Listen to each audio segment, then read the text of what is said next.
I started thinking, well, maybe not everything's in the books. And so I learned to listen to patients because you know your body better than anybody else. And if I don't listen to you about some certain ache or pain, or you have something changing in your body, if I don't listen to that, I'm missing out on the stories. Spirituality and capitalism belong together. Those thoughts, those feelings, that comes from something bigger than I am.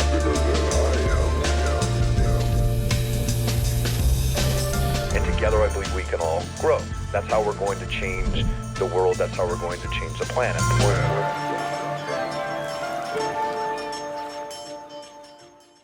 Well, my brother. Hey, good morning. How are you? I'm so good. Good. Thank you so much for coming It's a privilege. on the show today, man.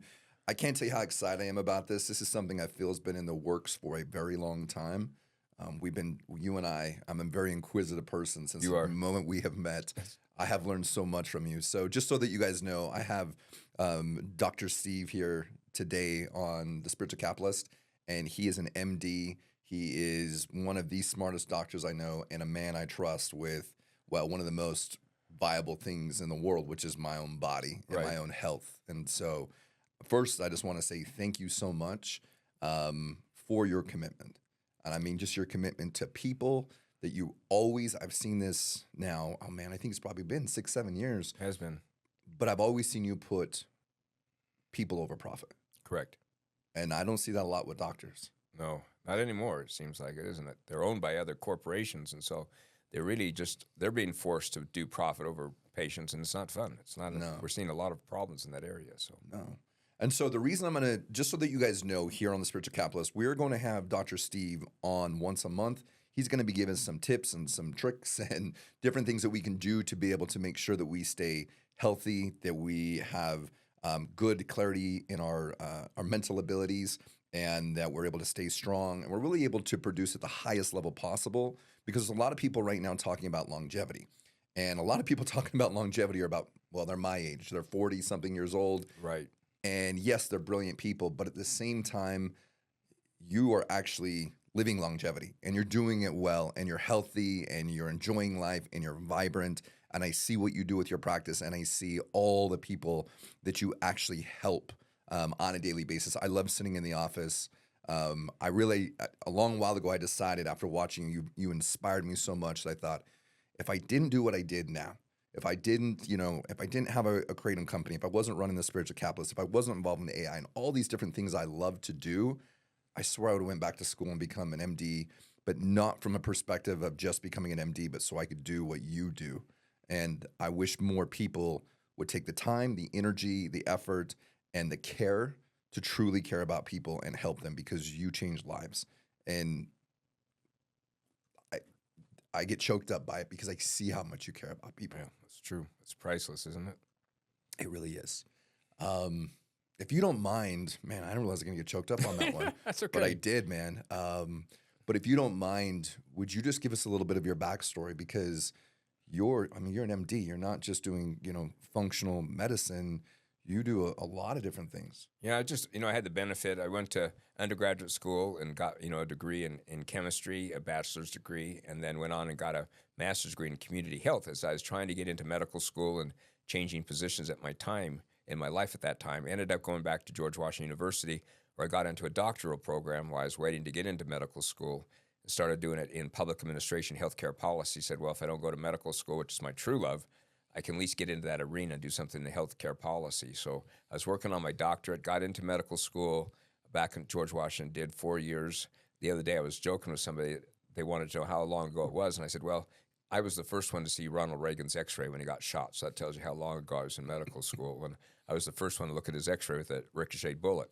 And so I finished that, came back out to Utah, and did a residency in family medicine, but at the same time wanted to finish my doctorate, my PhD dissertation. And so I took a year off in preventive medicine and exercise physiology, and finished a degree in exercise physiology, but also finished my dissertation, and then did another year of residency in family medicine. And I thought, well, my life is now perfect. I'm going to teach at University of Utah, work in a migrant health clinic, because the government put me through medical school with a health service commitment. And just before, about 2 months before I was going to do that, I got a call from the senator and said, well, we need you to move to a rural area. And you can either go to this little rural area in Utah, or you can go to Mississippi, or you can pay us back $300,000, $400,000. What do you want to do? I said, none of the above. I want to stay what I'm doing. He said, nope, it's not a choice you have. And so I reluctantly got sent to a rural area, and where one of the doctors was leaving, and the other doctor was going to leave within a year. So I moved to a small rural area, and the county I took care of was larger than the state of Rhode Island. I took care of patients in Colorado, Utah, and ended up a year later being the only doctor down in the county. Another doctor in a town down south, he moved away to Arizona. And so for 3 or 4 years, the 9 years I was there, I was the only provider in the county, basically. And I did all the obstetrics. I was the veterinarian, matter of fact. And because nobody else was around to do the cows or sew up horses. And so I did everything from rappelling down mountains to taking people out of the Lake Powell to, delivering babies. Because down there, if you had to be by an Indian hospital, you had to deliver an Indian hospital, but the ladies didn't want to do that. So they'd sit outside my hospital and labor in their car till they were within half hour of having the baby, then they'd come rushing in. So I saw everything from double footling breeches to you name it. I saw all kinds of complex obstetrics, even did C-sections with lidocaine, just numbing agent, because we couldn't get it so quickly. So, but I did have one thing that I learned in that area, one important thing that stayed with me the rest of my life, and that was I'd send them off to specialists, and they'd come back with no answers. Send them to another specialist, no answers, and they'd do at that time we didn't have Dr. Google, we didn't have all this information, but people would research, and they'd ask their friends and say, what do you think about this? And I said, well, in my medical school, we don't do that. It doesn't seem good medicine, but they said, please try it. We've tried everything else. So guess what? You try it, and they'd get better. So I started thinking, well, maybe not everything's in the books. And so I learned to listen to patients, because you know your body better than anybody else. And if I don't listen to you about some certain ache or pain, or you have something changing in your body, if I don't listen to that, I'm missing out on the story. So the one thing I learned from that 9 years of being in that rural area was that you have to listen to patients and what's going on with their bodies and try to tie it together. So the history was the most important part. And after I found somebody to take my place in that rural area, because I never saw my house for 9 years, I moved back to Salt Lake, practiced a little bit in family medicine, and then ended up getting into hospice and nursing homes. So for 25 years, I ran 14 nursing homes and hospice groups and home health, getting into the area of geriatrics and trying to help people at the end of life. And I did that for a long time, did some other things along the way, working for some nutraceutical companies, and from my background in that rural area, looking at different things from different perspectives. So I always had my fingers in some alternative medicine, but working in the nursing homes. And finally, that business started changing a little bit, and I got back to realizing, you know what? I have patients that are dying on hospice. They'll call me up and say, Mrs. Jones is dying. She can't swallow her pills. Can we stop all of her medications? Yeah, she can't swallow, stop them. Well, guess what happened? Every time I stopped their medications, they'd get better and walk out of the nursing home or out of the hospice program. And I started realizing that, we just keep adding pills to people, and they're not getting better. And I said, I want to get back to something important. That's getting back to looking at people from a different perspective, taking them off medication if they don't need it, and also trying to improve their health through various mechanisms we're going to talk about in the next few months, about getting back to nutrition and listening to them and trying to get them to feel better. So we were back into, I don't know whether you call it longevity, functional medicine. I call it old-fashioned medicine, going back and listening to people, to their stories, and believing what they're saying and trying to work with them to improve their health without adding medications and other, procedures and treatments to them. Yeah, I love that. Since the moment that you and I met, it was an instant connection because I saw how much you cared. I have brought my mom to you, my father to you. I've brought addicts to you. I've brought people going through epileptic seizures, all kinds of different things. A ton of my employees, business partners. I send you all of my friends, because I see how much you care. And a lot of times I see it's not, I'm just going to give you a pill and here you go. That is not your solution. You're really, and I see that you're always focusing on new studies. I come into your office and I say, hey doc, what's a new study? What's going on with this new medicine? What's going on with these new, these new practices and these new pieces of, vitamins or, just different things, really, right? I'm not a doctor by any means, but it does fascinate me. When we first met, I remember I had actually got a sports injury. I was working out, and I don't remember if you remember this, but I was working out and I was curling, basically just curling some weight. And I put it down. I went to the restroom, and as I turned, All of a sudden, it snapped me, and I fell on my knees. It was so bad. Crawled into my bed, and I laid there, and I couldn't move.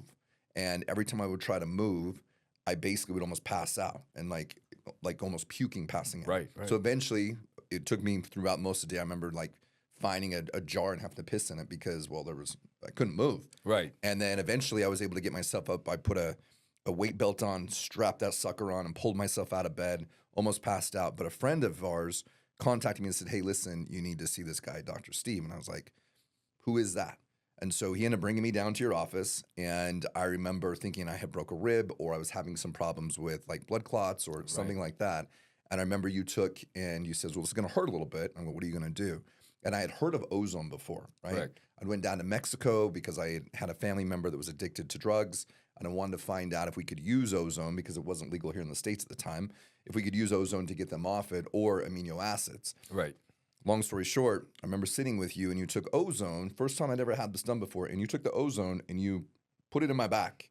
It hurt like a mother. It did. But the next day, between that and PRP, all of a sudden there was no more pain. I was like, wait, what has happened here?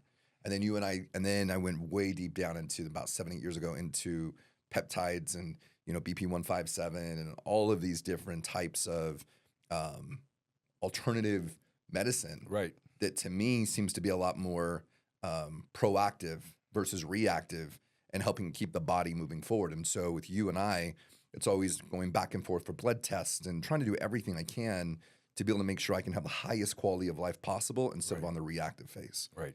And that's what I see that you really tell your patients. You're like, listen, you need to be proactive versus reactive. Right. You need to be that optimize their health, and that's what a lot of people aren't doing right now. They just want a pill for a certain thing. The allopathic, which, I guess I went to an allopathic school, just means symptom management.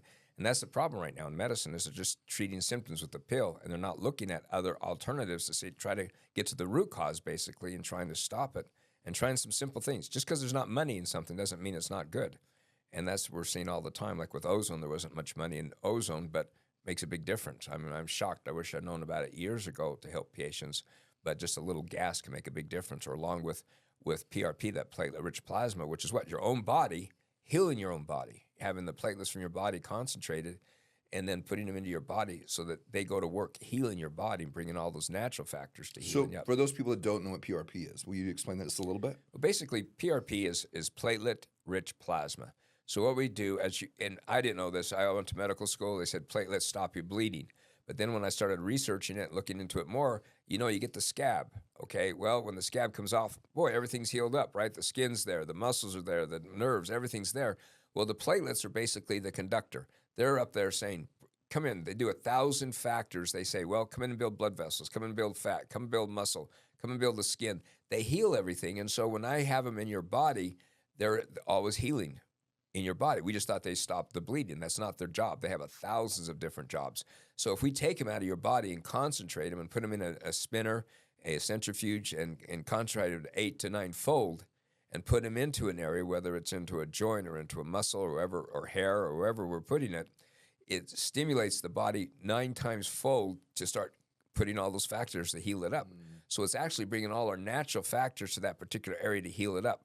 Whether it's your back, whether it's wherever we put it, they're all there to heal it up. So it's a natural product, our body's making it.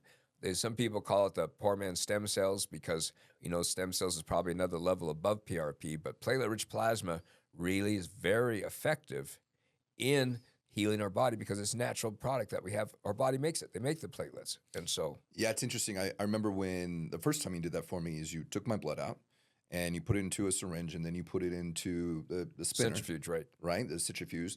And at that point in time, I remember you showing me, and you could see like the different layers that were, that had come off basically the blood. It almost like separated, almost like you would bring up cream when Correct. you're doing milk, right? Right. It's the same kind of thing, but really cool what it does to the body. Doc, why do you think that our medical systems are so screwed up right now? I think the medical systems are screwed up because, medical education is expensive. They've got the wrong focuses now in medical school. They're not teaching the key thing, which is to listen to patients. Everybody wants their specialty. And the poor guys coming out of school, I see these new medical students coming out of school, and they have all this debt from going through school if they're, if they have Army ones or other commitments, and suddenly they have these universities or big, conglomerates like, here in IHC or Kaiser Permanente or any of those big groups. They say, well, look, you have this big debt. We'll pay off your debt. Come and work for us.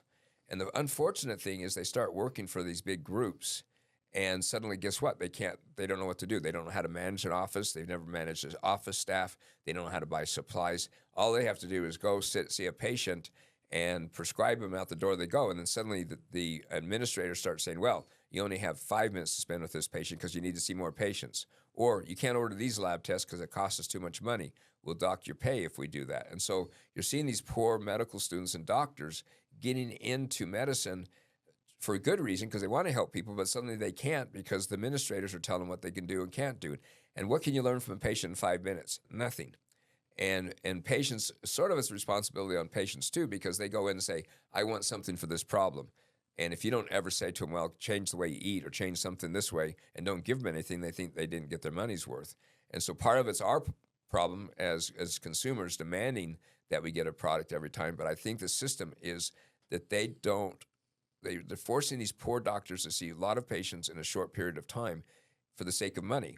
And that's the part that irritates me. And then once they're caught into that system, you don't see very many of them ever saying, hey, I'm going to break away, open my own practice, because they're scared to death, because they don't understand the whole management. They haven't done the billing. They haven't hired anybody. And that's what happened to me. I moved to that rural area. Even though I had to pay the government back, they said I had to do it on myself. So I had to take over a practice. I had to hire everybody. It was a private practice. And so I got to learn how to bill, how to do everything that direction. And so I had that benefit of being forced in that situation, but that's what I learned from. But I can see now, boy, if I got out of medical school and I was working for a big organization like University of Utah or any university, you're stuck in that position and they dictate everything they can do for you. And then they're even to the point of even new education. I was talking about big pharma being bad. Well, big pharma might be bad in some areas, but they're always bringing new information. And the universities have their hands out to say, hey, give us grant money so we can study these products. But once you get a product, don't come and talk to us about what it does, because we don't want to influence. It might cost more than what we want to produce. Yet the young doctors aren't getting that secondary education. They're not catching up. And so every day in my practice, I'm having patients come in that are told certain things, and I go, boy, that was out 10 years ago. We don't think that way anymore. And the doctors are they're so depressed and down that they don't look into new not necessarily surgeries, but new ideas and new concepts, because they don't have the opportunity. And if they did it, they'd be shut down. The administrators would come up to them and say, you can't do that. Yeah, you have a thirst for knowledge. Correct. You have a thirst for learning. You have a thirst for finding these new things out. I remember, and I actually went on to talk about this a little bit. I remember, it must have been at least maybe a year ago, maybe more. You started telling me about this food dye that was blue, and we started kind of having this conversation about it, because I said, listen, doc, like, I got a lot of it. I've got a lot of basically mental fog going on quite a bit. And I'm having a hard time kind of putting sentences together, but I don't want to take Adderall because I know the drawbacks of that. And I'm not a big fan of pharmaceuticals in general. Right, you know. Exactly. But what I have learned from you, though, which has been interesting, is that you can take pharmaceuticals at very, very low doses, and it actually has a whole different outcome than what we thought about, whether it's rapamycin, whether it's metformin, whether it's methylene blue, there's all these different things, right?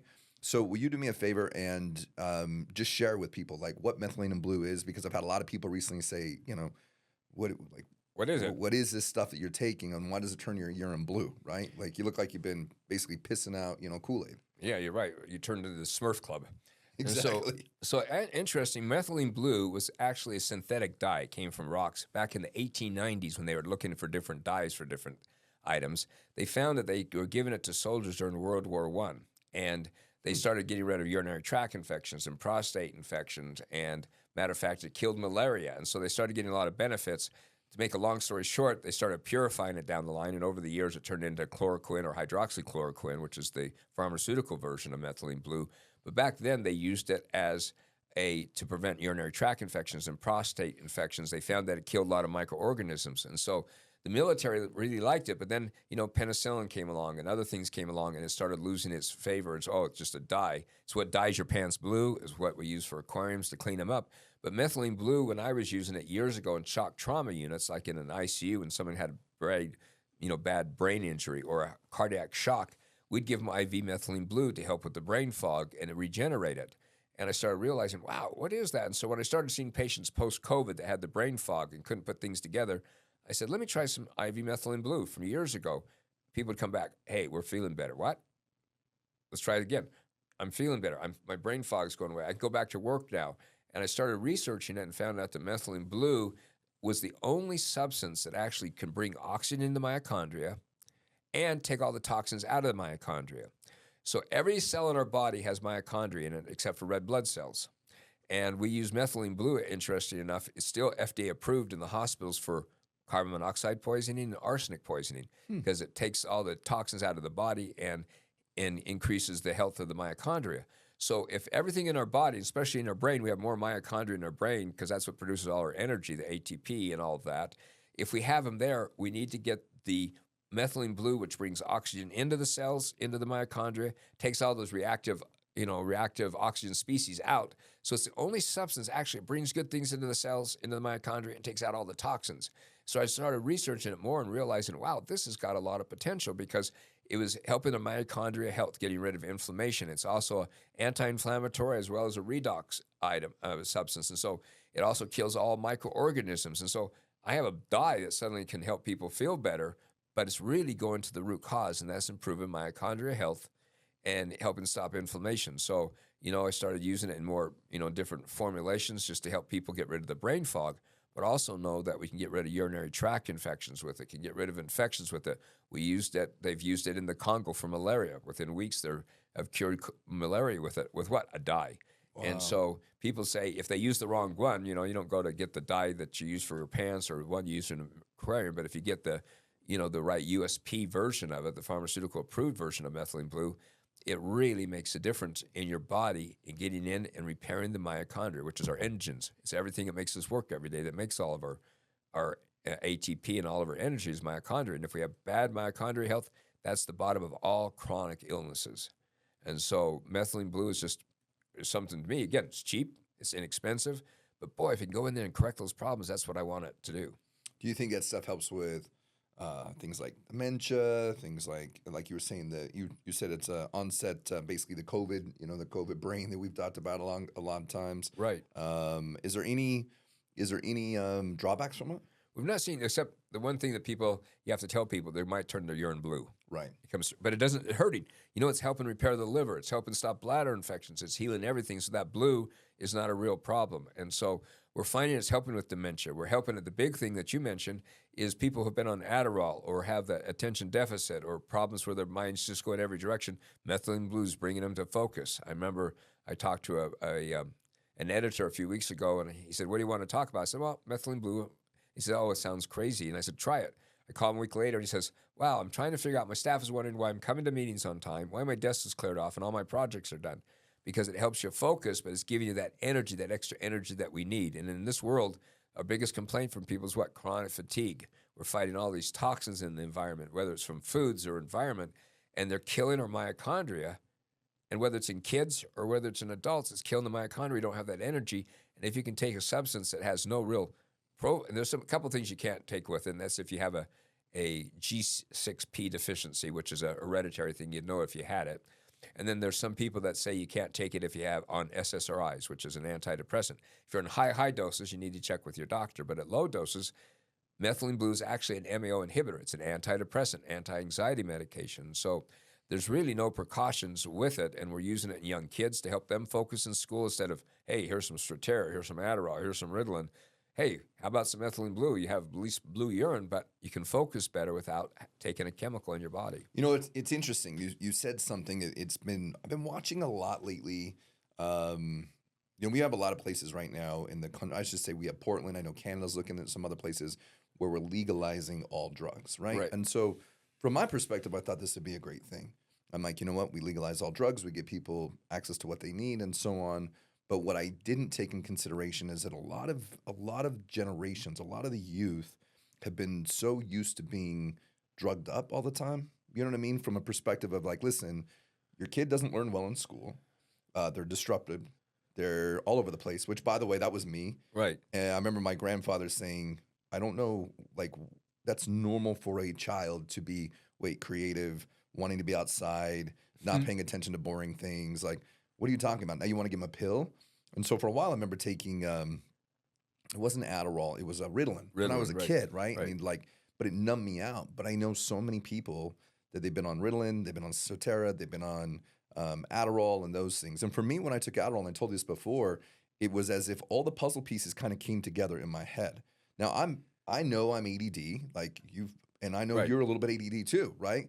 But I think also it's taking that and turning it into your superpower versus the other way around. Correct. But getting back to what I was talking about is that when we're looking at the world right now and everything, especially for children, is given to them as the antidote to whatever problems ail them, right? It seems that that is also creating a very addictive world to where all of our solutions rely in a pill. And so therefore it's easy for us to jump down to this other rabbit hole, which is high levels of addiction, meth, heroin, so on, which is a downfall, I believe, of our society right now, fentanyl. But if we look at that and somebody was prone to those things, prone to addiction, do you think something like a Methylene Blue would be something that they could substitute versus their Adderalls versus their, versus these things, like long-term wise? At least the ones I've tried it on the kids, they seem to have that benefit. They're getting their minds are focused. They're not getting any side effects. And as you know, every time you took Ritalin, as soon as it wore out of your body, it was just miserable, or you couldn't eat, or you couldn't sleep. And so, or you had to. I remember having to take Adderall just to wake up. Wake up and then take something that puts you to sleep. And so the Methylene Blue doesn't have any of those ups and downs, and so it's a safe substance to give to kids. But again, getting back to the other thing that you and I are going to talk about a lot is get back to nutrition. So it's not just Methylene Blue is a good thing, but if you get them on the right nutrition and the right programs, they're going to do better. And I think this whole thing in this young population, there's another subject it's really dear to my heart right now, and that is we see all these kids that we talk in the millennial age, they're saying, oh, they're lazy, they just play games all the time, they don't have any enthusiasm. There's something's just wrong with that generation. What's the matter with them? And, I started realizing a few months ago that when I started testing a lot of these, they're lacking a lot of nutrients in the body between vitamin D3, a lot of hormones, and like boys with no testosterone in their body, the women with no testosterone or estrogen or progesterone, their periods are irregular, that we've been, through our diets, we've been doing all these hormone disruptors that were ruining them. And so, I'll give you a little examples. I had 6 men come to my office between 25 and 30 who are doing a weight loss program with me. And part of the weight loss program is I have to check their hormones. There wasn't one that had even close to the normal range of testosterone. Testosterone is a wide range from 250 to 900. These 6 kids were all under the number 250. They were low, 190, 210. And, I tried some natural ways of building up, just wasn't making any difference. So I said, well, let's try some natural testosterone, either in a gel form or an injection. And about 3 or 4 months later, their manager comes to see me. And all these 6 were out of one company that did heating, air conditioning contractors. He comes and sees me and says, yeah, that's the best thing you ever did. And I have 6 hard workers now. They have enthusiasm. They're at work on time. They're interested. They have ideas. He said, they're back to what I was as a kid, where these energy and feeling better. And I started realizing as I did more and more people, I haven't met a 35-year-old or younger that's really had even a close to a normal testosterone level. And the same thing for women. And so we see all these kids not having any enthusiasm or not caring about the world. They don't have the right nutrition. They don't have the right hormones because our diet has really ruined our health. Is that what's happening? Is that why we have because they, like you said, the millennials get blamed on this a lot, that they're lazy, that they're, they don't, and I know a lot of them don't have much sex drive and these things, in a way of what I would say that somebody, when I was 18, 19 in my 20s, like I was definitely not that way. So is this what's going on? Is our food, is our air, is our soil content, is it the plastics? Plastics in our food, like what's going on there? I think it's all of those. They're just hormone or endocrine disruptors, whether it's the plastics, whether it's the food, something is disrupting them. So when I start doing all these blood tests, we're starting to see the effects of it, and they just don't have any enthusiasm. And you start putting them on some hormones or changing some foods and what they're eating and changing what they're looking at, boy, I'll tell you, their weight goes down. They start having enthusiasm. They're happy. They're not the typical millennials. So I think that we always blamed them on being lazy or the gaming did it. Maybe that's electro frequencies from it. But I know that if you replace the right hormones and the right nutrients in these kids, they're starting to do better and they're functioning better at a higher level. And so it's something we just got to spend more time looking into. But I think that's a big problem. And it's got to be from the foods that we're giving them, or the environment, or plastics is another big one, whether we've nailed it down, or it's probably going to be a combination of all of them. So let's talk about, like, it's this month, right? One of the things I'm really committed to with the Spiritual Capitalist is having regular guests on that really specialize in certain areas. You specialize in health, you specialize in medicine, you specialize in all different types of alternative things that people can do, right? There's many things that people can do. But what I want to do is just speak on this for a little while, and that is, like, what can somebody do that is, one, a high producer? Because what I know about a high producer, at least I know for myself, cortisol levels are usually through the roof. Right. Your testosterone levels could be affected as well because of the food and the environment and so on. Stress levels, sleep. I mean, there's a lot of things, right? And I think that we're seeing more and more, at least I am, and that is that it's not about hustle harder. It's usually about getting more quality sleep and making sure you're taking care of your body and feeding the vessel, right? So you can keep all the energy that is in our bodies so that it can move functionally, and that we can get more done throughout the day, but still be happy and have a good, high quality of life. When you see people that are my age or younger or anywhere in between, like, what's the first place that they can start with? Something that's not going to be something that's going to be very inexpensive to them, that's going to be something that they can do and really start to shift and change, that within 30 days they look back and they go, like, okay, doc, that was the best thing I did. Like, what's the biggest lift that they can do? I think, first of all, we just get some lab work, but not do the typical, the nurse from the office calls up and says, everything's within normal limits. What does that mean? Doesn't mean anything. So I see people say this, it's the normal limits. Let me see the numbers. Well, testosterone's 290 to 900. Well, I was 291. You're within normal limits, but you need to be a 900.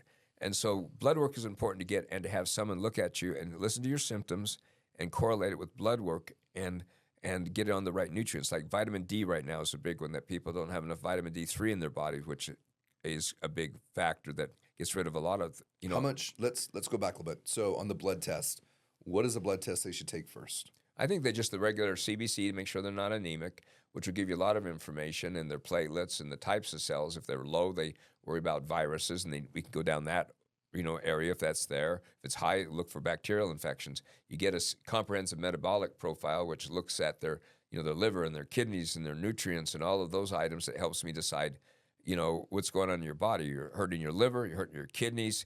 So you're getting enough protein in your diet. And it's a big one because I don't see, oftentimes people have been starving themselves because they don't want to gain weight, yet they're starving themselves and not getting enough protein in their body, which is a big issue.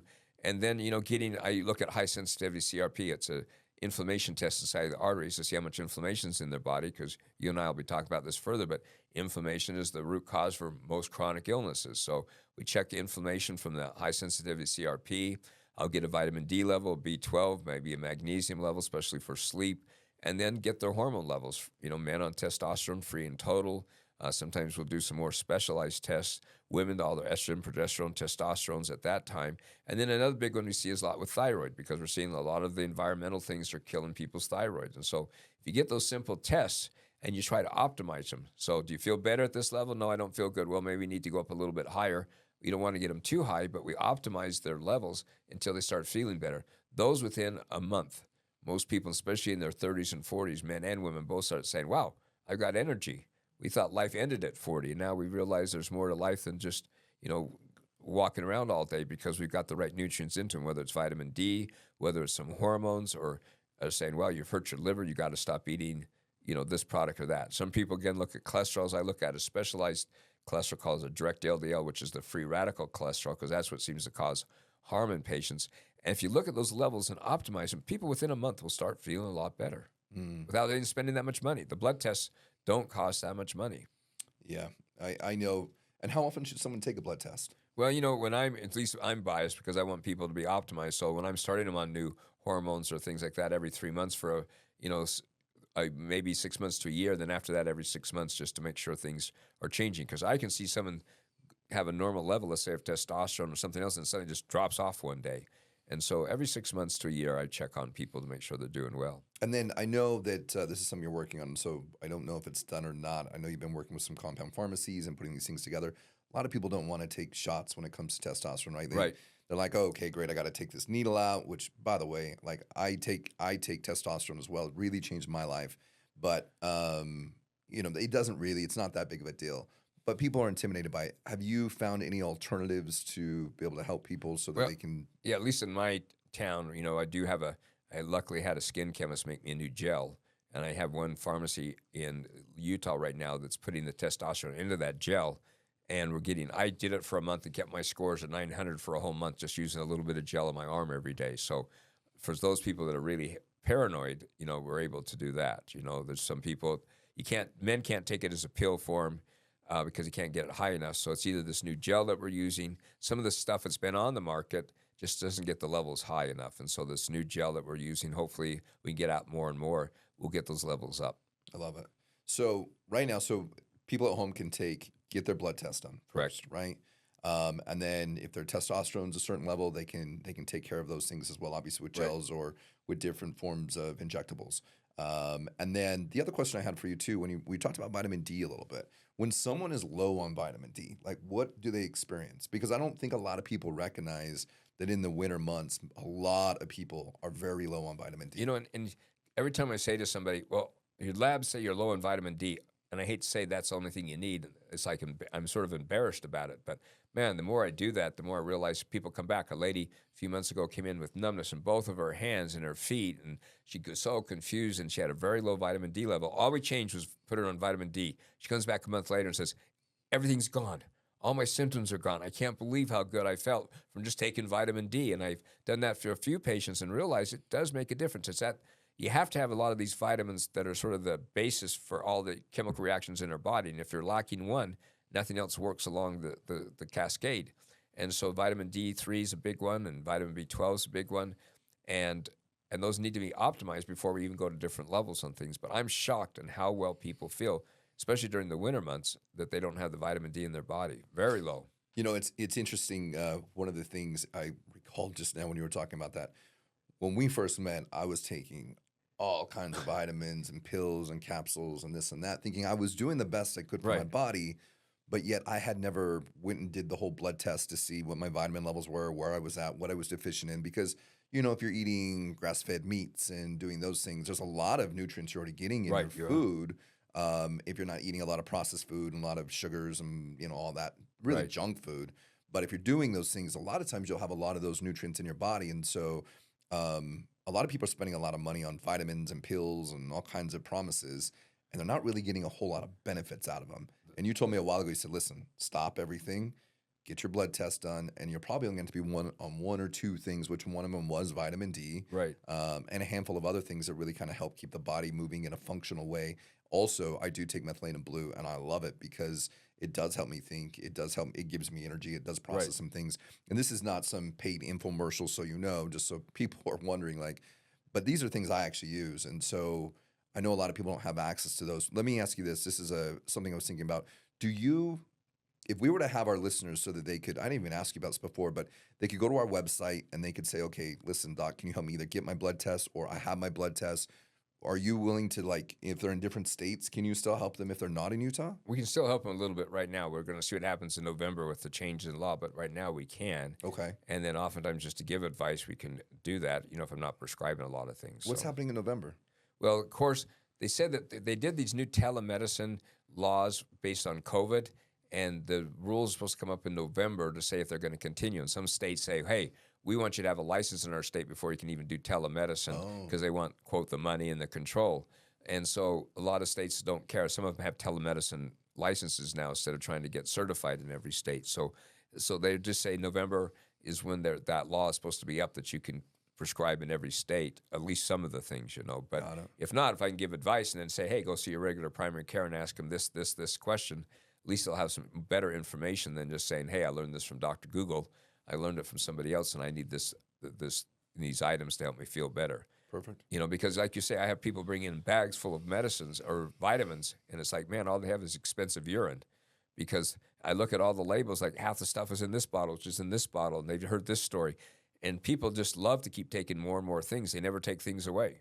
Yep. And that's what I learned in the nursing homes. For every pill I started somebody on, I took 2 away, because if not, they'll be dying on 23 meds. They didn't even need half of them, or even a fourth of them. So I think you were smart to, let's look at the pills, get your blood test, and then sort of reduce it down to what you really need. Let's be clear. It wasn't about me being smart. It was about just me listening to somebody that I see has a high quality of life and cares about people. And most people are trying to pedal down more things down my throat. Right. And you're just the opposite. You're like, no, we're going to take these things away. We're going to get you back onto what's natural. We're going to start focusing on your body in certain ways, functional movement, these types of things. And so, I mean, it's a combination. It's a combination of exercise and mental work, and it's a combination of a lot of different things to keep this whole machine moving forward, right? It's not one thing.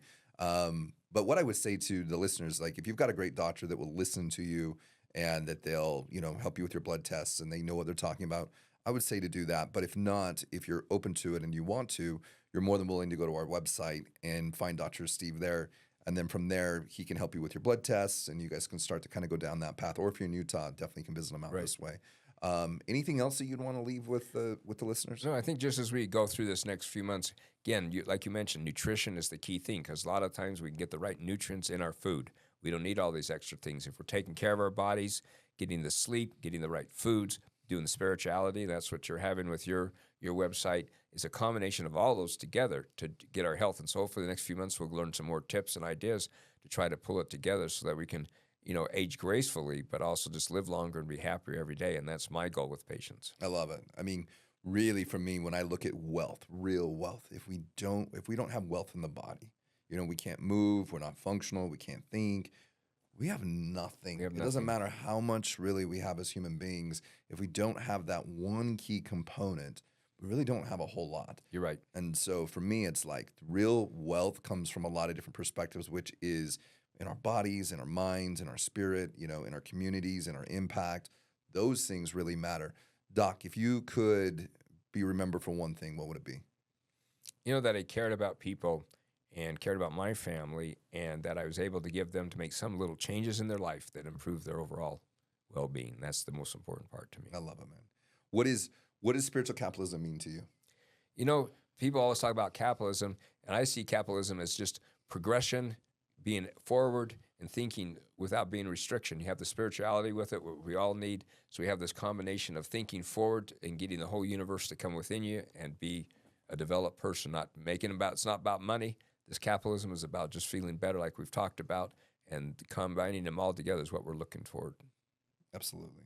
Absolutely. Well, thank you so much. I'm excited about having you on here once a month. Listen, if you guys have never got your blood test done, go do it. I know a lot of people, they don't. It's so interesting to me. Most people don't want to actually proactively look at something because they think if they find out something, now all of a sudden, like, it's a death wish. And I see this a lot with, especially a lot of people like over 45, 60 years old. They're like, no, I'm not going to go to my doctor because my doctor is going to kill me. And maybe that's the case for some people. Right. And I'm sure it's not. Like, I'm sure you guys are all healthy and everything's fine. But definitely go out and get your blood tested. Right. Because if you don't know what's going on. And we are in this world right now of modern medicine, of technology, where we really can prolong this human experience for a lot longer time and have high quality of life if we are able to see things ahead of time. Because if we can see things ahead of time, we're able to stop it. And we're able to or mitigate those things and start to push things in a different direction, which is longevity and health and quality of life. So you're exactly right. All right, man. Well, thank you so much, Dr. Steve, for coming on. And until next time, be well, guys. All right, cheers. Thanks.